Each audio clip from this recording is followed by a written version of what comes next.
शब्दावलियों को हम मान के चलते हैं कि क्या क्या हो सकती है। उन शब्दावलियों को लेते हैं। नंबर एक है, जैसे पहला है संपरासरी विलयन। ठीक है ना? तो क्या होता है संपरासरी विलयन का मतलब क्या हुआ? क्या समझा आपने कि संपरासरी विलयन क्या होता है? ठीक है, जैसे इस परिभाषा में लिखा हुआ है कि वे विलयन जिनके पराशर दाब समान होते हैं, माने उनमें क्या होगा, जो पराशर दाब होगा वो समान हो जाएगा, है ना, संपरासरी विलयन कहलाते हैं। और इनमें क्या होता है, विलयनों की जो मोलर सांद्रताएं होती हैं वो समान होती हैं, है ना। अब जैसे संपरासरी विलयन का मतलब यहाँ पर ये समझते हैं कि जैसे हम एक मेथड कर रहे थे पराशरण, यहाँ बीच में लगा रहे थे एसपीएम। एसपीएम का मतलब क्या हुआ बेटा? एसपीएम का मतलब होता है सेमी परमेबल मेम्ब्रेन, है ना, सेमी परमेबल मेम्ब्रेन, ये है एसपीएम, अर्धपारगम्य। और यहां पर भी सांद्रता क्या होगी, इसकी सांद्रता और इस विलयन की सांद्रता बराबर हो जाए, दोनों विलयन की सांद्रता बराबर हो जाए। हमने कहा था कि यहाँ पर क्या होता है कि विलायक के कण कम सांद्रता से अधिक सांद्रता की ओर गति करते हैं, वो परासरण की क्रिया कहलाती है। क्या कहलाती है? परासरण की क्रिया, है ना। और उस परासरण की क्रिया को रोकने के लिए जितना हम दबाव डालते थे वो परासरण दाब हो गया था, उससे हम क्या करते थे, परासरण दाब, परासरण की क्रिया को रोकने के लिए जितना। लेकिन यहाँ पर क्या है, यहाँ पर सांद्रता ही दोनों तरफ बराबर है, तो ना तो विलायक के कण इधर जा रहे हैं ना इधर जा रहे हैं, कहीं नहीं जा रहे, है ना, क्योंकि उनमें परासरण की क्रिया क्या है, देखो परासरण दाब समान होता है, और इनको हम समपरासरी विलयन कहते हैं। समपरासरी विलयन में क्या होता है, विलयनों में की मोलर सांद्रताएं समान होती है। अब इनकी मोलर सांद्रताएं क्या है, समान है, इसलिए ये समपरासरी विलयन होगा। तो जो समपरासरी विलयन होंगे उनमें क्या नहीं होगा, परासरण नहीं होगा। परासरण माने इधर उधर विलायक के कण नहीं जाएंगे। तो ये था बेटा सिंपल शब्दों में परासरण, समपरासरी विलयन का। ठीक है। अल्प परासरी क्या होते हैं? ये भी इसी विलयन का एक प्रकार है, अल्प परासरी, जिससे शब्द से पता ही लग रहा है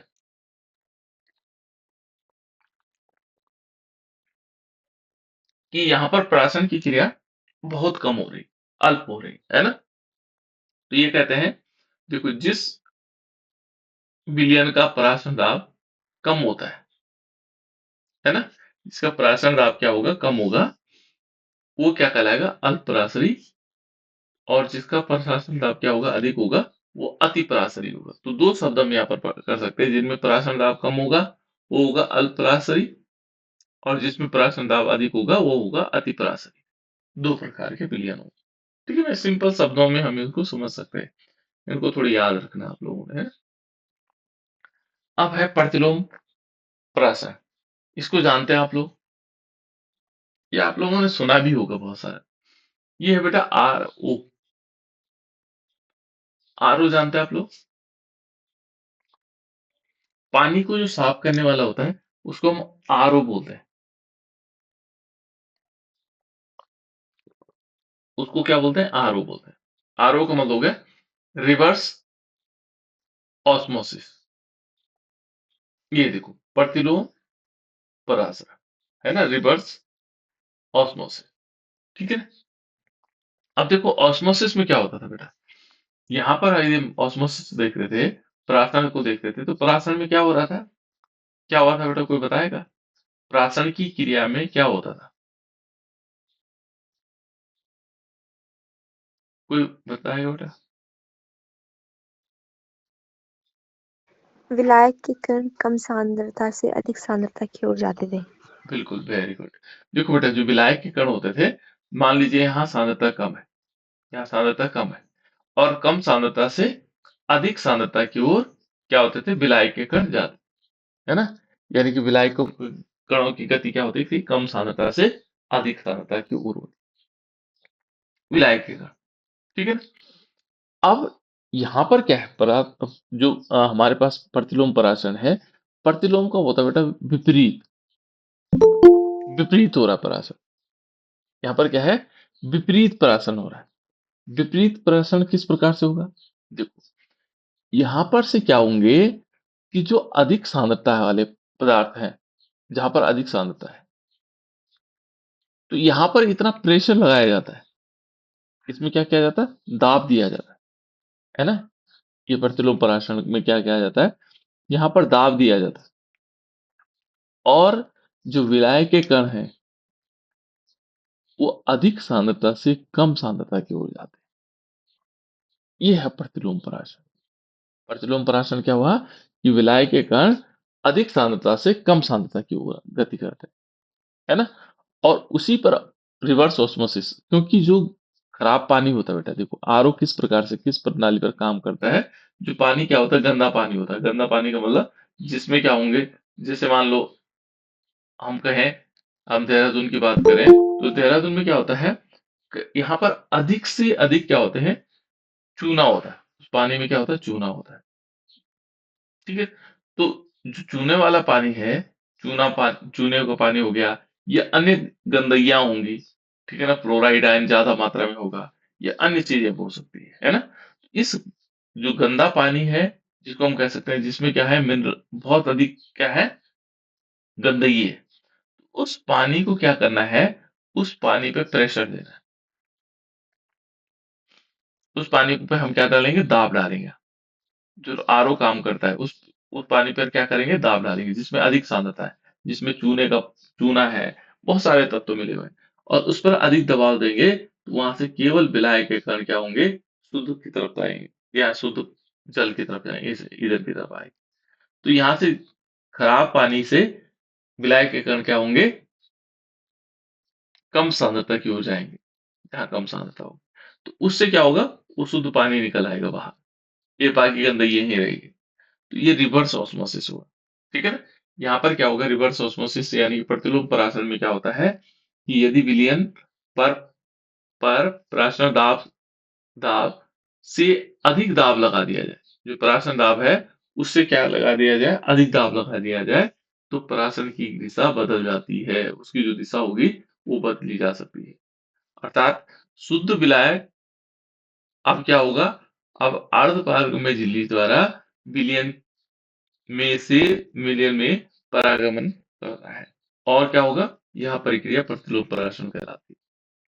ठीक है, ये समझ में आ गया होगा कि यहाँ पर क्या होगा, प्रतिलोम परागण में क्या होगा, परागण दाब, जो परागण दाब से यदि हम अधिक दाब लगाते हैं, तो क्या होगा कि जो विलायक के कण है, विलायक के जो कण है, वो विलियन, यहाँ पर विलियन है, ये विलियन है, या अधिक सांद्रता, यहाँ पर हम कह सकते हैं अधिक सांद्रता, अधिक सांद्रता से कम सांद्रता की ओर जाएंगे। विलायक के कण कहाँ जाएंगे, अधिक सांद्रता से कम सांद्रता की ओर जाएंगे, वो कहलाएगा प्रतिलोम परासरण, परासरण का विपरीत। पर यहाँ पर क्या करना पड़ेगा, हमें परासरण दाब से अधिक दाब लगाना पड़ेगा, तब जाकर के कहाँ जाएंगे, इधर जाएंगे। और यही क्रिया होती है बेटा किसमें, आरओ, इसीलिए उसका नाम आरओ। आरओ का मतलब हो गया रिवर्स ऑस्मोसिस, प्रतिलोम परासरण, उसको हम क्या बोलते हैं, रिवर्स ऑस्मोसिस। ठीक है ना? ये हो गया रिवर्स ऑस्मोसिस। ये बहुत इंपॉर्टेंट है ना। प्रतिलोम परासरण क्या है, परासरण व्यवहारिक रूप से एक बहुत उपयोगी है। ठीक है ना, इसको हम व्यवहारिक रूप से हम बहुत उपयोगी मानते हैं। ठीक है, ये हो गया बेटा प्रतिलोम परासरण। ठीक है, यहाँ पर देखो, संपरासरी विलयन क्या हुआ, वे विलयन होते हैं जिनका परासरण दाब एक जैसे होता है ना। यानी कि अगर दो संपरासरी विलयन आपस में मिलाए जाए, तो उनमें से किसी भी दिशा में पानी का प्रभाव नहीं होता है, यानी कि विलायक का मूवमेंट नहीं होता है। ठीक है ना, इसमें क्या होगा, दोनों, इस जो मुख्य बातें हैं इसके लिए, दोनों विलयनों की सांद्रता समान होती है, समपराश्रयी विलयनों में परासरण नहीं होता है। ठीक है ना, ये तो हमने पढ़ लिया है ना। अब इसमें क्वेश्चन दे रखे बेटा, है ना, समपराश्रयी विलयन में किस प्रकार का किस प्रकार का दाब समान होता है, कौन सा दाब होगा समान, जो पराशर संपराशरी विलयन है उनमें किस प्रकार का दाब समान होगा,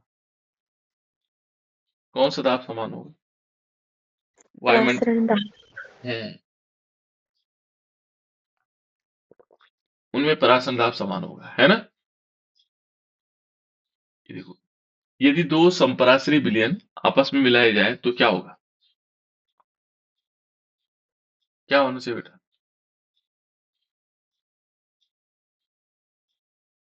ये चार ऑप्शन हमारे पास है, क्या होना चाहिए? ये तो सिंपल चीज है, इनको ऐसे ही, क्योंकि इससे रिलेटेड क्वेश्चन हम आया था इस बार बोर्ड में। बताओ बेटा, क्या हो सकता है इसमें?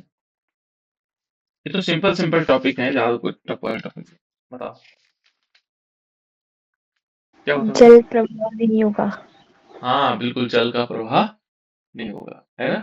वाटर का फ्लो नहीं होगा, क्या कि वाटर का मतलब यहाँ पर विलायक से है ना। विलायक का प्रवाह नहीं हो पाएगा, वो विलायक एक दूसरी जगह से दूसरी जगह नहीं जाएगा। ठीक, जल का प्रभाव नहीं हो पाएगा। उसके बाद क्या था बेटा, ये है, क्या है?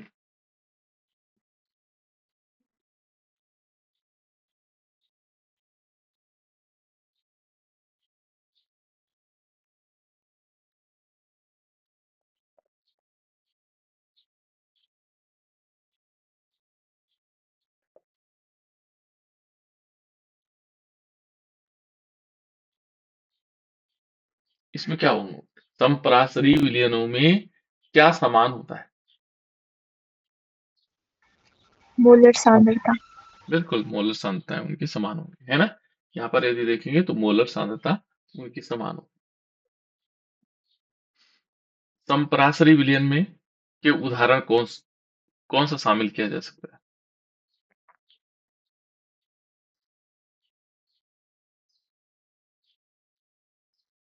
संपरासरी विलयन में, देखो संपरासरी विलयन में सी वाटर और प्योर वाटर तो हो नहीं सकता है, ठीक है ना। शुद्ध जल, यहाँ पर देखो, शुद्ध जल और शक्कर का घोल हो नहीं सकता है। अम्ल और क्षार का घोल भी नहीं हो सकता, तो हमारे पास बचता है ये वाला, है ना। तो यदि हम देखेंगे तो ये हमारे पास, क्योंकि रक्त है ना बेटा, उसका भी जो क्या होगा, उसकी जो सांद्रता होती है इसके समान होती है। तो इसीलिए तो इंटरवेनस इंजेक्शन लगाए जाते हैं, अंतराशिरा इंजेक्शन जो लगाए जाते हैं वो समान सांद्रता पर लगाए जाते हैं, जिसकी सांद्रताएं समान होती है, याद होगा आपको। जो हमने समान सांद्रता पर। चलो ये क्वेश्चन छोटे छोटे थे, इनको हम बाद में पढ़ लेंगे, ठीक है। इसके बाद हम नेक्स्ट टॉपिक हमारे पास, अच्छा ये और वो क्वेश्चन है जिनको हम कह सकते हैं कि ये, और लास्ट टॉपिक है बेटा इसका, ये है असामान्य मोलर सांद्रता। क्या हो सकता है ये? देखो असामान्य मोलर सांद्रता क्या हो, किसे कह सकते हैं असामान्य?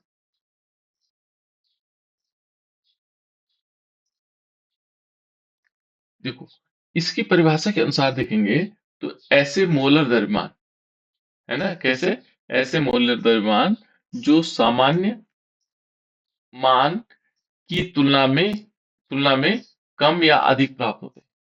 जो क्या होंगे, जिनका माना हमारे पास कोई सामान्य मोलर द्रव्यमान है उससे ये तो कम प्राप्त होंगे या अधिक प्राप्त होंगे, है ना।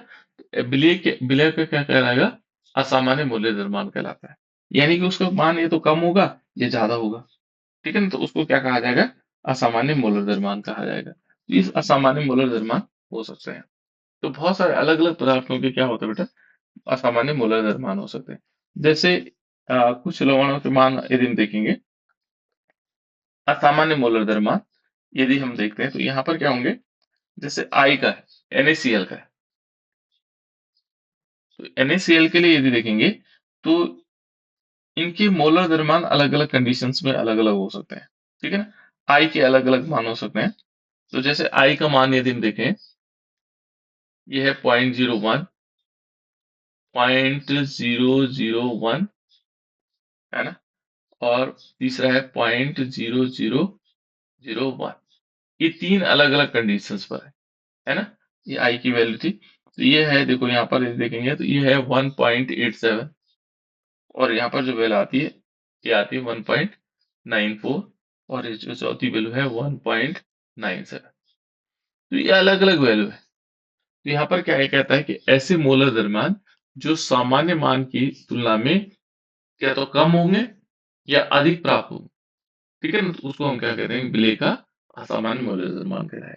तो ये है बेटा सारे के सारे टॉपिक्स हमारे जो असामान्य मोलर द्रव्यमान कहलाए, ठीक है। इस प्रकार से हमारे पूरा चैप्टर कंप्लीट होता है, ठीक। अब इससे रिलेटेड हम कुछ क्वेश्चन पूछते हैं आप लोगों से, एबनॉर्मल मोलर मास, ठीक है। ये तो सारे टॉपिक हमारे कंप्लीट हो गए। ये हमने सभी चीजों को थोड़ा थोड़ा चेक कर लिया, है ना।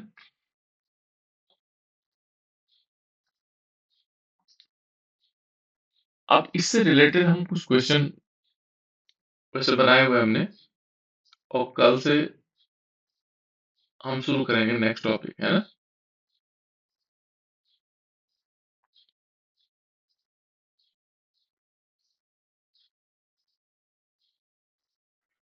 देखो बेटा इससे रिलेटेड कुछ क्वेश्चन हमारे पास है ना। पहले हम शॉर्ट आंसर टाइप देखते हैं।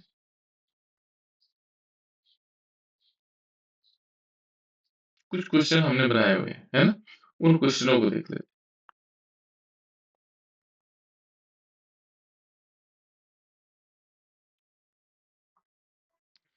इन क्वेश्चनों की प्रैक्टिस से क्या होगा, इन क्वेश्चनों की प्रैक्टिस से जो आपके मिनिमम है, मिनिमम जो आपके नंबर है वो यहाँ से मिल जाएंगे। जैसे द्रव्यमान प्रतिशत किसे कहते हैं बेटा, द्रव्यमान प्रतिशत किसे कहा जाता है, जल्दी जल्दी बताना आप लोग, द्रव्यमान प्रतिशत किसे कहते हैं, किसे कहते हैं द्रव्यमान प्रतिशत। 100 ग्राम बिलियन में उपस्थित ग्रामों में अवयव की मात्रा। बिल्कुल, है ना।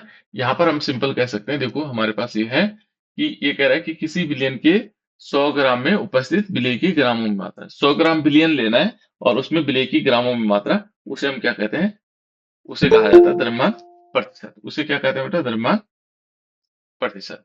दूसरा यहाँ पर क्या आएगा, द्रव्यमान प्रतिशत बराबर क्या आएगा, विलेय की विलेय का द्रव्यमान ग्राम में बटे विलयन का द्रव्यमान ग्राम में, तो यहाँ बिलियन का आ जाएगा।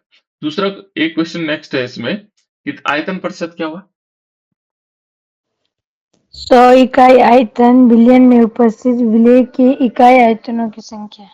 हाँ यहाँ पर क्या होगा, इकाई आयतन में आ जाएगा। तो यहाँ पर जैसे देखो हमारे पास क्या है, बिलियन की, बिलियन के, अभी दोनों बिलियन में है, ध्यान रखना, वो भी ऊपर वाला बिलियन में था और ये भी क्या है, बिलियन में। तो ये कहता है कि देखो कि किसी बिलियन के 100 मिलीलीटर में, है ना, ये देखो 100 मिलीलीटर में उपस्थित विलेय के मिलीलीटर में संख्या, जो मिलीलीटर होगा बेटा, मिलीलीटर में जो संख्या होगी उसे हम क्या कहेंगे, उस बिलियन का, देखो ये मिलीलीटर में है ना, मिलीलीटर में जो आएगा उसको हम क्या कहेंगे, चल नहीं रहा है, ठीक है ना। ये देखो इसमें लिख रहा है ना कि 100 मिलीलीटर में उपस्थित विलेय की मिलीलीटर में संख्या उस बिलियन का आयतन प्रतिशत कहलाता है। ये बिलियन का जो बिलियन है उस मिलीलीटर में, और जो विलेय भी है वो मिलीलीटर में। तो यहाँ पर हम इसको कह सकते हैं आयतन प्रतिशत। आयतन प्रतिशत बराबर क्या होगा, विलेय का आयतन मिलीलीटर में और विलयन का आयतन मिलीलीटर में इंटू 100 हो जाएगा, इंटू क्या हो जाएगा बेटा इसमें 100। ये है आयतन प्रतिशत। उसके बाद है फिर एक और आता है द्रव्यमान आयतन प्रतिशत। द्रव्यमान आयतन प्रतिशत क्या है, ये सिंपल सिंपल लाइनों में लिखना। विलियन के 1 लीटर आयतन में उपस्थित विलेय की ग्रामों में मात्रा को। बिल्कुल बिल्कुल, ठीक है ना, वेरी गुड।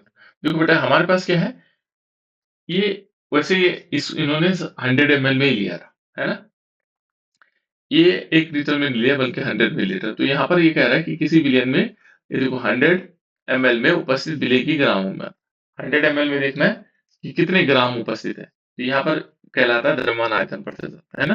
तो द्रव्यमान आयतन प्रतिशत में क्या आ गया, विलेय, देखो विलेय की विलेय पदार्थ का द्रव्यमान बटे विलयन का आयतन मिलीलीटर में और इंटू 100, ठीक है ना। ये सब 100 में लिए, तीनों के तीनों, क्योंकि प्रतिशत हमारे पास 100 में आता है, तो हमने क्या लिया, द्रव्यमान प्रतिशत, आयतन प्रतिशत और द्रव्यमान आयतन प्रतिशत, ये तीनों टॉपिक हमारे उसमें थे, ठीक है।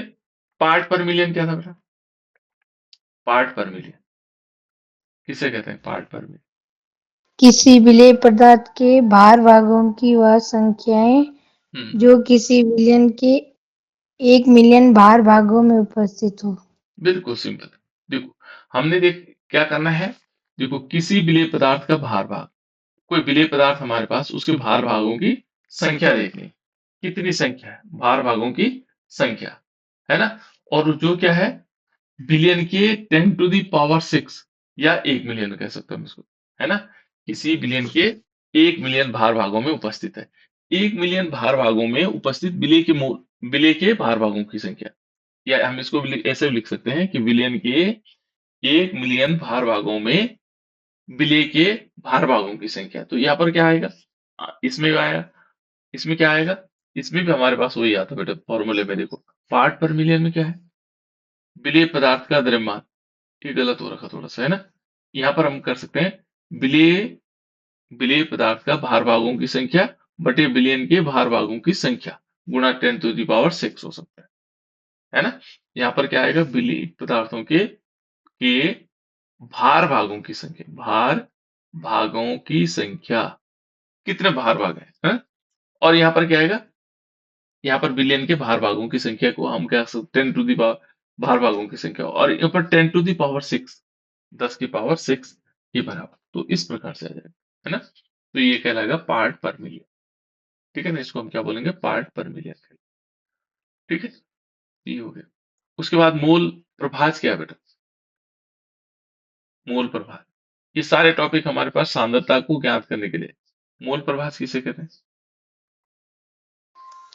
1 विलयन में किसी घटक विशेष का मोल प्रभाव उस घटक के मोलों की संख्या है। देखो, हाँ यहाँ पर क्या होगा, एक घटक विशेष का देखना बेटा। इसमें हमने क्या करना है, एक घटक विशेष लेना है, कोई भी घटक विशेष हो सकता है। देखो, यहाँ पर मोल अंश यदि हम निकालेंगे तो हमने क्या लिया, ये देखो अवयव के मोल अंश की संख्या, जो अवयव होगा वो मोल अंशों के, और मिश्रण का मतलब यहाँ पर बिलियन से है, बिलियन में कुल मोलों की संख्या। इसलिए मैंने परिभाषाएं थोड़ी डिफरेंट डिफरेंट कर रखी है ना। तो यहाँ पर क्या होगा, एक मिश्रण, जो मिश्रण है, मिश्रण का मतलब यहाँ पर बिलियन से है, यहाँ पर क्या है, ठीक है ना, बिलियन से। एक बिलियन में किसी अवयव के मोल अंश का मोल अंश उस अवयव के मोल अंश और मिश्रण के कुल में कुल उपस्थित जो कुल मोलों की संख्या के अनुपात को हम कह सकते हैं। यहाँ पर हम सिंपल कह सकते हैं किसी अवयव के मोल अंशों की संख्या और बिलियन के मोल अंशों की संख्या का जो अनुपात होगा वो हमारे पास क्या कहलाएगा, मोल अंश कहलाएगा। मोलों की संख्या, किसके अवयव के मोलों की संख्या और बिलियन के मोलों की संख्या का जो अनुपात होगा उसे हम क्या कहेंगे बेटा, मोल अंश। और इसे एक्स से दिखाते हैं, इसे किससे दिखाते हैं, एक्स से, ठीक है। इसका मात्रक नहीं होता बेटा, ध्यान नहीं रखना। क्वेश्चन 2-3 बार पूछा गया मात्रक क्या होता है इसका, तो इसका मात्रक नहीं होता है, ठीक है। ये हो गया मोल अंश। नॉर्मलता तो आप लोगों के सिलेबस में है नहीं, ठीक है। और उसके बाद मोलरता क्या है बेटा, अब थोड़ा सा चेंज हुआ है। मोलरता को देखेंगे तो मोलरता क्या हुआ, 1 लीटर विलयन में घुले हुए विलेय के मोलों की संख्या। बिल्कुल। यहाँ पर हमारे पास 1 लीटर में लेंगे, 1 लीटर में विलेय में घुले हुए विलेय के मोलों की संख्या को हम क्या बोलते हैं, मोलरता बोलते हैं, है ना। और यहाँ पर क्या फॉर्मूला क्या आएगा, मोलरता बराबर विलेय के मोलों की संख्या बटे विलयन का आयतन लीटर में, ठीक है ना। ये फॉर्मूले याद रखने, है ना। मोललता क्या हुआ बेटा, मोललता विलायक 1000 के ग्राम 1000 विलायक। ग्राम में घृत विलेय के मूलों की संख्या। वेरी गुड, ठीक है। यहाँ पर क्या आएगा, विलायक के 1000 ग्राम में घुले हुए विलेय के मोलों की संख्या। हमें सिंपल सिंपल चीजों को याद रखना है, बहुत कॉम्प्लिकेटेड नहीं बनाना उसको, ठीक है। फिर उसको समझना है और फिर उसको सॉल्व करना, उससे रिलेटेड क्वेश्चन भी सॉल्व करना, ठीक है। तो ये बहुत सिंपल है। हमारे पास क्या आएगा, 1000 ग्राम विलायक में घुले हुए विलेय के मोलों की संख्या। तो इस पीडीएफ को मैं सबको सेंड कर दूंगा ताकि आप इसको ये छोटी छोटी क्वेश्चन है, छोटी छोटी चीजों को कैसे याद रखा जा सकता है ना, इसको माइंड मैप कह सकते हैं। विलेयता क्या है बेटा, विलेयता कैसे एक कहते हैं? निश्चित ताप पर विलायक की निश्चित मात्रा में घुले हुए पदार्थ की अधिकतम मात्रा। बिल्कुल, हमने क्या करना है, निश्चित ताप देखना है। निश्चित ताप पर निश्चित विलायक में अधिकतम विलेय की मात्रा, 3 चीजों को याद रखना, निश्चित ताप, निश्चित विलायक, अधिकतम विलेय की मात्रा, है ना, को हम क्या कहते हैं, विलेयता कहते हैं। तो निश्चित ताप पर क्या होगा, विलायक की निश्चित मात्रा में घुली हुई विलेय पदार्थों की अधिकतम मात्रा को उसकी विलेयता कहा जाता है। 3 शब्द याद में रखने हैं आप, है ना, निश्चित ताप हो गया, विलायक की निश्चित मात्रा हो गई, और पदार्थ की अधिकतम मात्रा, यानी कि जो विलेय पदार्थ है उसकी अधिकतम मात्रा जो विलेय होगी वो क्या कहलाएगी, उसकी विलेयता कहलाएगी, है ना। ठोसों को प्रभावित करने, देखो यहाँ पर अब विलेयता 2 प्रकार की थी बेटा, यहाँ 3 प्रकार की विलेयता है। पहले हम से ठोस को हम द्रव में घोल रहे हैं, नंबर 1 प्रकार की विलेयता। दूसरा, द्रव को द्रव में घोल रहे हैं। तीसरा क्या था, गैस को द्रव में घोल रहे हैं। 3 प्रकार की विलेयता का हम अध्ययन कर रहे हैं। वैसे तो विलेयता बहुत सारे प्रकार की है, लेकिन इन 3, ये कह रहे हैं देखो ठोसों की विलेयता को प्रभावित करने वाले कारक कौन से होते हैं। माना ठोसों की विलेयता है, उसको प्रभावित करने वाले कौन कौन से कारक होते हैं, कौन से कारक होते हैं बेटा, कौन कौन से कारक विलेय हैं। तथा विलायक की प्रकृति, हाँ, नंबर 1 क्या होगा, विलेय और विलायक की प्रकृति हो सकती है ना। दूसरा क्या हो सकता है बेटा, ताप का प्रभाव हाँ, और तीसरा, और दाब का प्रभाव। और एक चौथा भी होगा,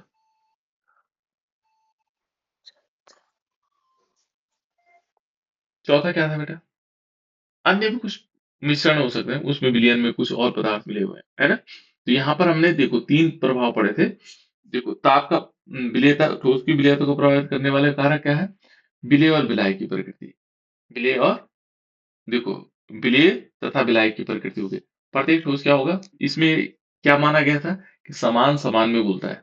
इसका मतलब क्या हुआ, ये यदि विलेय क्या है, ध्रुवीय पदार्थ है, और विलायक भी ध्रुवीय है, तो वो आसानी से एक दूसरे में घुल जाएंगे, उनकी विलेयता अधिक होगी, है ना।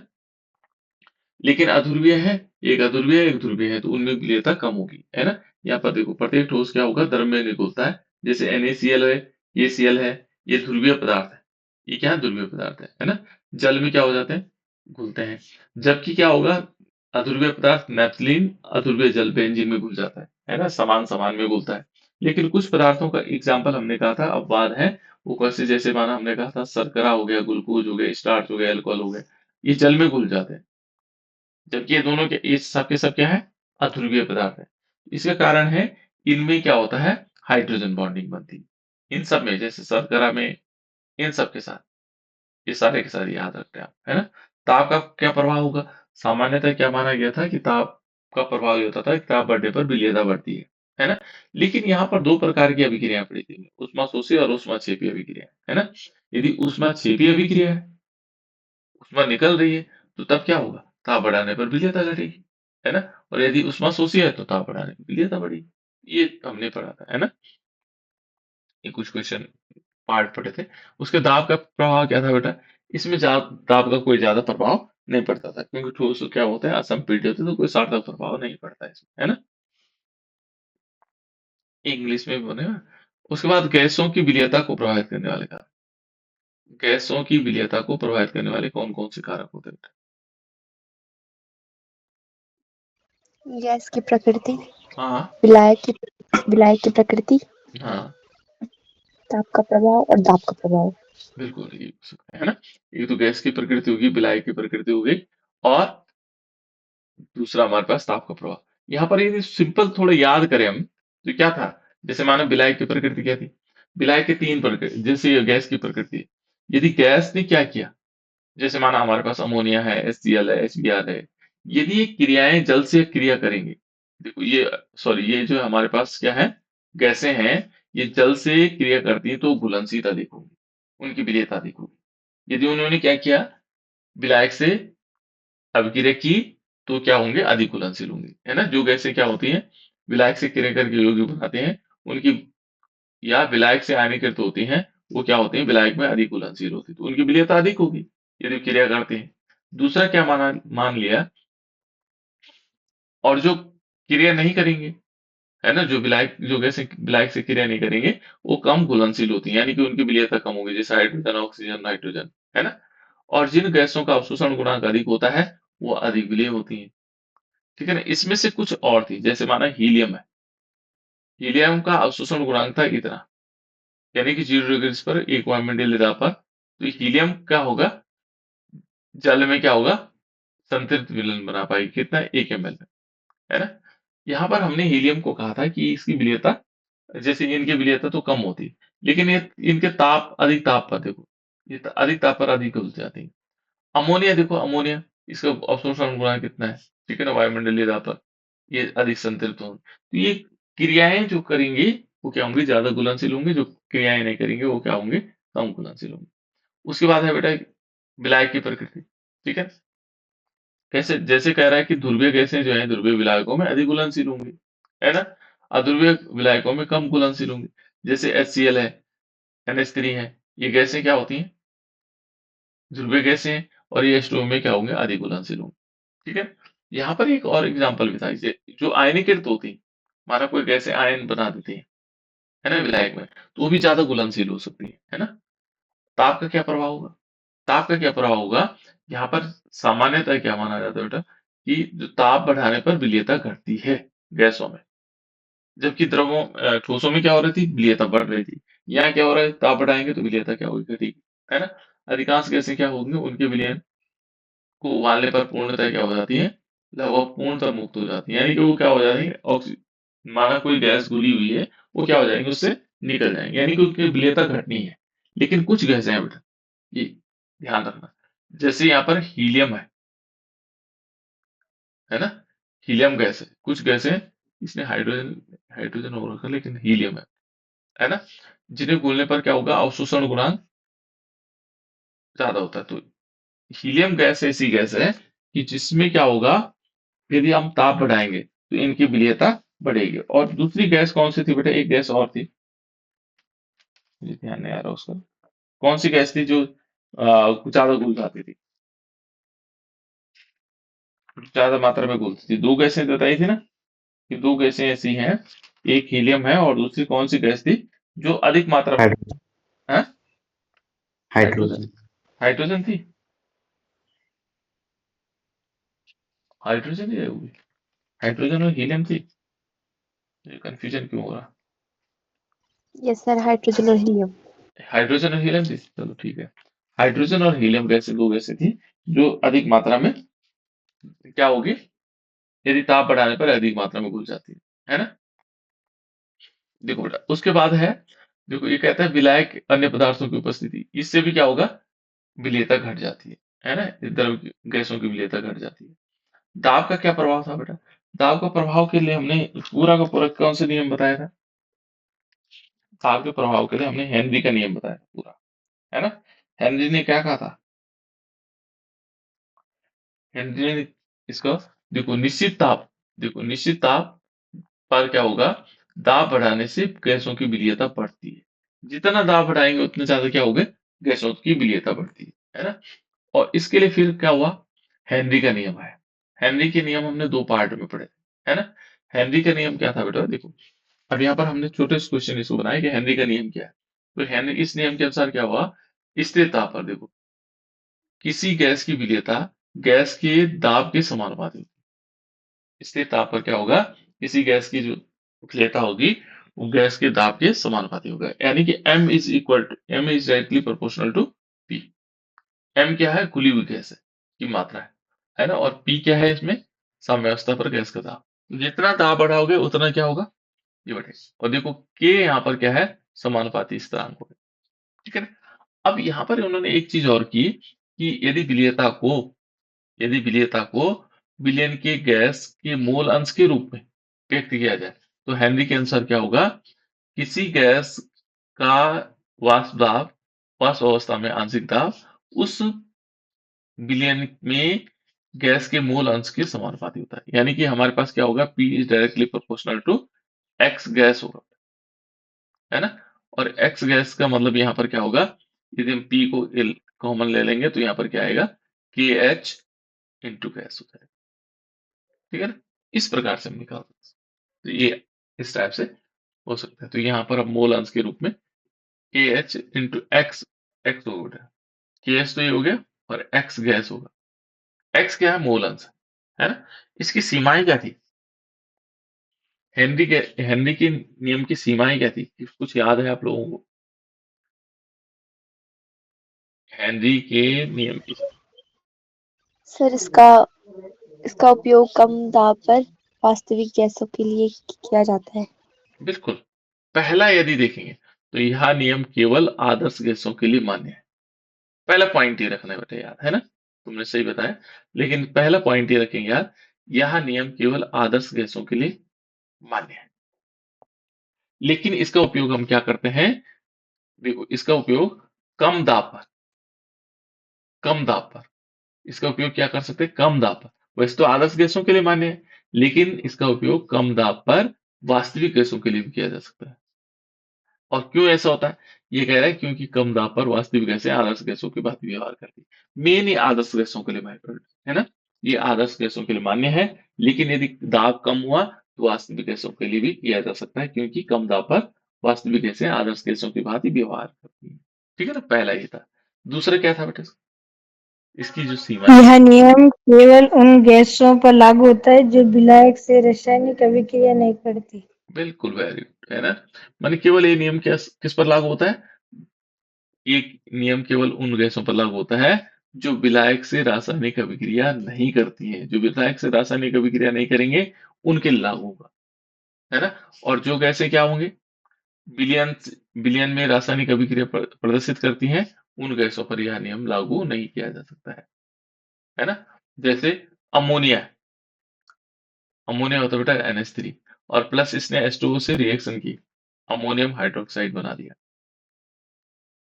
इसके लिए लागू नहीं होगा। ठीक है ना? इस गैस के लिए लागू नहीं, है ना? यह नियम उनके लिए, उन गैसों के लिए भी लागू नहीं होता जो जल में या द्रव में घुल करके आयनों में विघटित हो जाती हैं। उनके लिए भी लागू नहीं होगा। जैसे HCl है, ये H प्लस आयन बना देता है और Cl माइनस आयन बना, दो प्रकार के आयन बना, इनके लिए भी लागू नहीं होगा।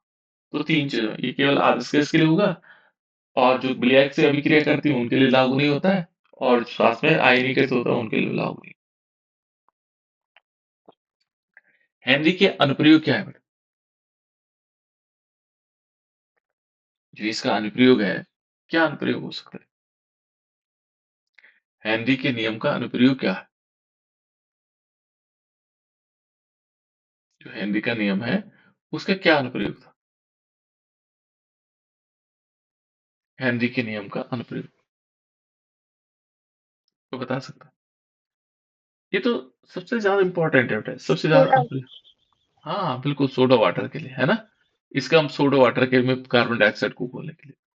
जो शीतल पेय होते हैं, कोल्ड ड्रिंक होते हैं बेटा, उनमें सोडा वाटर, एक जैसे शीतल पेय हो गया, सोडा वाटर हो गए, इनमें कार्बन डाइऑक्साइड की विलेयता को बढ़ाने के लिए। दूसरा एक मैंने बताया था, जो गोताखोर क्या होते हैं, समुद्र में चले जाते हैं, वहां पर क्या होता है, गहराई में जाते हैं, और गहराई में जाने पर एक बैंड वाली स्थिति आती है उनमें, है ना? ये बैंड वाली स्थिति, उससे बचने के लिए जो है इसका प्रयोग किया है ना? इसलिए उसको क्या किया था, हीलियम गैस को उसमें ऐड किया गया था। ठीक है ना? और तीसरा था इसमें एनॉक्सिया। एनॉक्सिया जो रोग होता है, ये भी इनका अनुप्रयोग। ठीक है ना? इन तीन चीजों को याद कर लीजिए, ये बहुत इंपॉर्टेंट है, बार बार पूछा जाता है। ठीक है, हेनरी का नियम। अब था वाष्पशील। देखो, हम इसी पर बात कर रहे थे, वाष्पशील विलय युक्त विलयन के लिए राउट का नियम। जो वाष्पशील विलय युक्त विलयन के लिए राउट का नियम। ठीक है? तो जैसे वाष्पशील विलय है, वाष्पशील विलय का मतलब जो वाष्पित होते हैं, उनके लिए राउट का नियम क्या है? ठीक है ना? तो ये कहता है निश्चित ताप पर विलयन में, देखो, निश्चित ताप पर विलयन में उपस्थित किसी वाष्पशील अवयव का आंशिक वाष्प दाब उस विलयन, उस अवयव के मोल अंश के समानुपाती होता है ना? इस प्रकार से एक कंडीशन और है बेटा। यहाँ पर मैं एक चीज और बता दे रहा हूँ आप लोगों को। यहाँ क्या करना है आप लोगों ने, क्योंकि चैप्टर लगभग कंप्लीट हो गया, तो मैं आप लोगों को एक ब्लॉग स्पॉट का एड्रेस दूंगा, है ना? और उसका लिंक मैं आप लोगों को शेयर कर दूंगा। ठीक है ना? ये अभी शेयर कर दूंगा। उसमें मैंने क्या कर रखा है कि जैसे खुल रहा है ना, ब्लॉग स्पॉट खुल रहा है, इस ब्लॉग स्पॉट में देखो, इसमें हमारे पास क्या है, ये हमने केमिस्ट्री के लिए बनाया हुआ है ना? इसमें नोट्स मिल जाएंगे, सारी चीजें मिल जाएंगी। अब देखो, जैसे यहाँ पर हेलो एलिगेंस ये क्वेश्चन है ना? यहाँ पर आ रहा है क्विज टाइप का। आपको क्या करना होगा, जैसे क्विज है, ये विलियन वाला चैप्टर है ना? ये विलियन वाला है, तो इस विलियन वाले में हम क्या करते हैं कि जैसे पहला पॉइंट लिखा हुआ 1.1 क्विज, विलियन का अलग दे रखा, पी ब्लॉक आगे ये बड़े बड़े क्वेश्चन फिर आगे चलते रहेंगे, है ना? तो अभी तो हम केवल बिलियन वाला चैप्टर हमने कंप्लीट किया, तो उसके हम क्वेश्चन कर सकते हैं, ठीक है? और उन क्वेश्चनों का आंसर भी देख सकते हैं कि आप लोगों ने क्या किया, है ना? जैसे सपोज दैट मैं बिलियन का 1.1 क्विज को क्लिक करता हूँ, तो जैसे इस पे क्लिक करूंगा, दिखाई दे रहा है ना कुछ? तो इस प्रकार से खुलेगा, है ना? यहाँ पर 2-3 चीजें हमने कहा, मोबाइल नंबर जरूरी है सबमिट करना, और ये चीजें त्रुटियां, है ना? क्योंकि वो नहीं तो बच्चे वैसे आ जाते हैं। अब आप क्या करोगे, यहाँ पर अपना नाम लिखोगे और क्लास को ड्रैग करोगे। ये देखो क्लास कौन सी है? यहाँ आ जाएगा 11-12, है ना? तो 11 वाले पहले जुड़ते थे। यहाँ पर नेम आ जाएगा, स्कूल का नाम सिंपल लिखना है आप लोग, और क्वेश्चन पे टिक करते जाना है। जैसे बिलियन बिलियन किसे कहते हैं, वो दिए रखा है ना? ये अलग अलग क्वेश्चन है बेटे, ये रिपीट इसलिए है कि ताकि आप भूलो नहीं। कोई भी क्वेश्चन जो आपने पढ़ लिया है उनको रिपीट करते रहें, तो सारे आ जाएंगे। और लास्ट में यहाँ पर आपको सबमिट वाले बटन पे क्लिक करें। तो जैसे आप सबमिट वाले बटन पे क्लिक करेंगे, एक क्वेश्चन बने हुए हैं बेटा, इसमें बहुत सारे क्वेश्चन है। कोशिश की गई कि मैक्सिमम क्वेश्चन इसमें आ जाए, है ना? हिंदी इंग्लिश दोनों में लिखा हुआ है क्वेश्चन पेपर। पारा किस प्रकार का मिश्रण है ना, ये सारे क्वेश्चन। और यहाँ सबमिट कर दो। यहाँ मोबाइल नंबर कंपलसरी है, ध्यान नहीं रखना। इस पे रेड कलर का है ना, जब तक मोबाइल नंबर नहीं डालोगे तब तक नहीं आएगा, है ना? और सबमिट कर देना। कभी कभी क्या तो बच्चे मोबाइल नंबर नहीं डालते, तो सबमिट करना है। सबमिट करने के बाद आपको व्यू दिखाई देगा, उसमें जो व्यू पे क्लिक करना, आपके नंबर क्या आए और आपने कौन सा क्वेश्चन सही किया और कौन सा क्वेश्चन गलत किया, वो भी आ जाएगा। तो यहाँ पर बहुत सारे आपके पास क्वेश्चन मिल जाएंगे, है ना? वो होगा बेटा आपका रिवीजन का, कि आप लोगों को मैक्सिमम रिवीजन करना, ठीक है? तो जब आप लोग फालतू हो, माने आपको लगता है कि मुझे अभी कुछ काम नहीं करना है और बोर हो रहे हो पढ़ करके, तो ये आप लोग ये जैसे 1.1, 1.2, 1.3.2, 1.6, ये क्या है, टॉपिक के हिसाब से क्वेश्चन बनाए हुए हैं। जो आपकी एनसीईआरटी बुक है कि 1.1 का जो टॉपिक है उसके क्वेश्चन है, 1.2 का जो टॉपिक है वो उसके क्वेश्चन है, 1.3.2 के क्वेश्चन है, और 1.6.5 के क्वेश्चन है। और भी बन जाएंगे यहाँ पर, अभी धीरे धीरे बढ़ते चले जाएंगे क्वेश्चन। जैसे 4 वाले हैं, चौथा चैप्टर के, पांचवें चैप्टर के, ये रिएक्शन वाला, ये रिएक्शन का क्वेश्चन है, जिसको अभी शुरू किया जा रहा है ना? कि मतलब बाउवोल्ट रिएक्शन कौन सी होगी। तो यहाँ पर अलग अलग 4 ऑप्शन आएंगे ऐसे, ठीक है ना? ये 4 ऑप्शन, तो उन 4 ऑप्शनों पे टिक करने कि कौन सी रिएक्शन होगी। इसमें थोड़ा टाइम लगेगा, लेकिन हम बनाएंगे इसको पूरा, ठीक है? इसको आप लोग सॉल्व करना शुरू कर दो, ताकि आपने जो पढ़ा हुआ है वो भूलेंगे नहीं। अब क्या करना बेटा, जैसे